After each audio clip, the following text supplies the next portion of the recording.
प्रारंभिक समय में जो मानसून उत्तराखंड, हिमाचल और हरियाणा के अंदर एक साइक्लोन के कारण उस क्षेत्र में देखने को मिला था,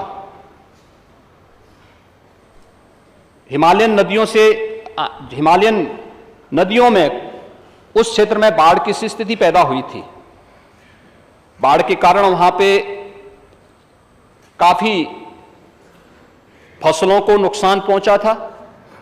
उसके आंकलन के आदेश भी दिए गए हैं और उस पर आगे की कार्रवाई शासन स्तर पर आगे बढ़ रही है। इस सब के बावजूद उत्तर प्रदेश जैसे राज्य की स्थिति जो है वह देश के अंदर अन्य राज्यों की तुलना में बहुत बेहतर स्थिति में है। महोदय, जहां उत्तर प्रदेश की बात करते हैं, उत्तर प्रदेश देश का और संभवतः दुनिया का पहला ऐसा भूभाग है जहां पर 86 से 90% भूभाग कृषि योग्य भूमि वह सिंचित है। नहरों से, सरकारी नलकूपों से और निजी नलकूपों से भी उन्हें आच्छादित करने का प्रयास वहां आच्छादित किया गया है। और उसी का परिणाम है कि अगर हम देखेंगे तो अब तक कृषि जो हमारे पास जो डाटा है उसके अनुसार हम देखेंगे तो कृषि बुवाई का जो सामान्य प्रतिशत है वह लगभग 88% फसलों को किसानों ने उसकी बुवाई हुई है और धान की नर्सरी भी लगभग 100% नर्सरी अब तक लग चुकी है। हाँ, उस पर कम बारिश के कारण या अन्य कारणों से थोड़ा नुकसान जरूर हुआ होगा। उस पर सरकार अपने स्तर पर सरकार की कार्रवाई आगे बढ़ रही है। अगर हम प्रदेश के अंदर बिजली के मीटर की भी व्यवस्था देखेंगे तो पहले 2017 के पहले 1 करोड़ 8 लाख विद्युत के मीटर थे। आज 3 करोड़ 27 लाख से अधिक विद्युत के मीटर भी संयोजित किए गए हैं और इनकी कार्रवाई आगे बढ़ रही है। महोदय, अगर हम लोग प्रदेश के अंदर इस कार्रवाई को आगे देखेंगे तो विद्युत उत्पादन के क्षेत्र में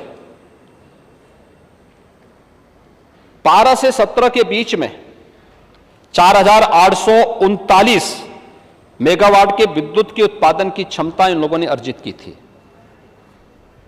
और इस समय हम लोगों ने अर्जित की है 5,820 मेगावाट और साथ साथ 1,600 मेगावाट के ओबराज तापीय परियोजना को हम लोगों ने आगे बढ़ाने की कार्रवाई को भी एनटीपीसी के साथ प्रारंभ की है।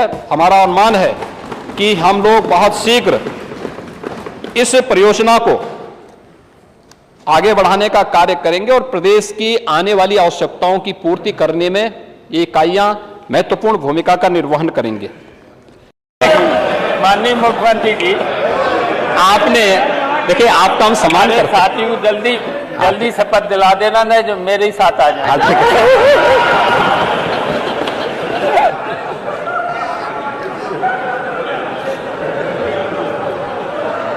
आपने शिवपाल जी, आपने अगर ये इमला सत्ता में रहते हुए भतीजे को पढ़ाया होता ना तो संभवतः कुछ अन्नदाता किसानों का हित हो गया होता। लेकिन भतीजा है कि सुनने को तैयारी नहीं आपकी बात को। तो इंजीनियर हो गए, फिर मुख्यमंत्री हो गए।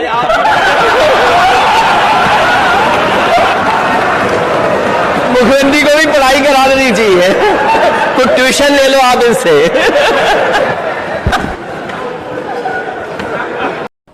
उत्तर प्रदेश की कानून व्यवस्था के बारे में चर्चा कर रहे थे। एनसीआरबी के ही आंकड़े में आपको बता रहा हूं, डकैती में लगभग 80% की कमी आई है,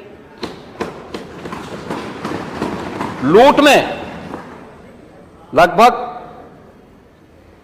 69% की कमी आई है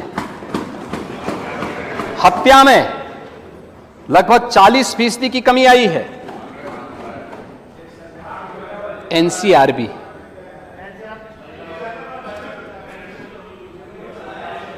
मैं आ रहा हूं उस पे भी भाई, उस पे भी आ रहा हूं भाई।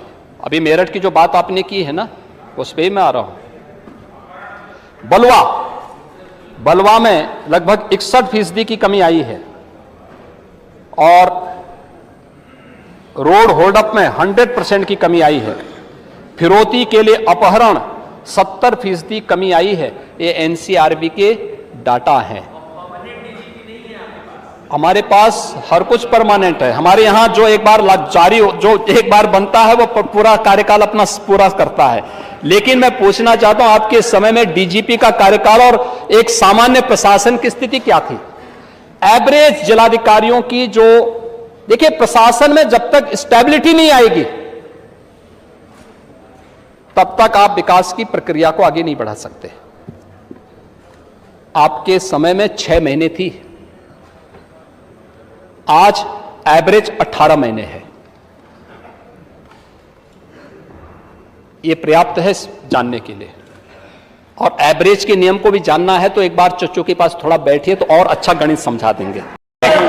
माननीय मुख्यमंत्री जी, आपने देखिए, आपका हम सम्मान मेरे करते हैं। साथियों को जल्दी शपथ दिला देना ना, जो मेरे साथ आ जाए।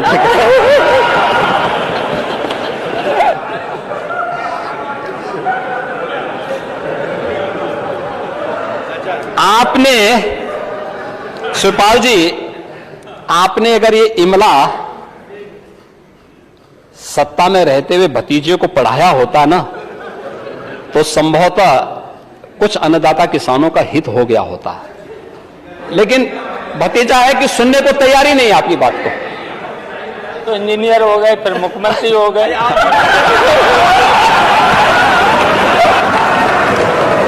मुख्यमंत्री को भी पढ़ाई करा देनी चाहिए, तो ट्यूशन ले लो आप इनसे।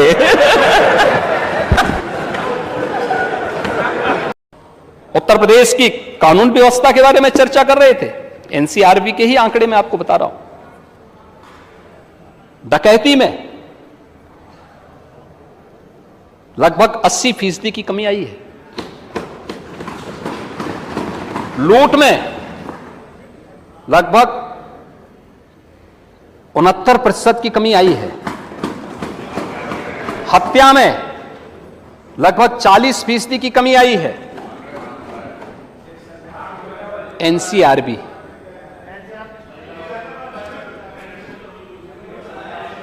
मैं आ रहा हूं उस पे भी भाई, उस पे भी आ रहा हूं भाई।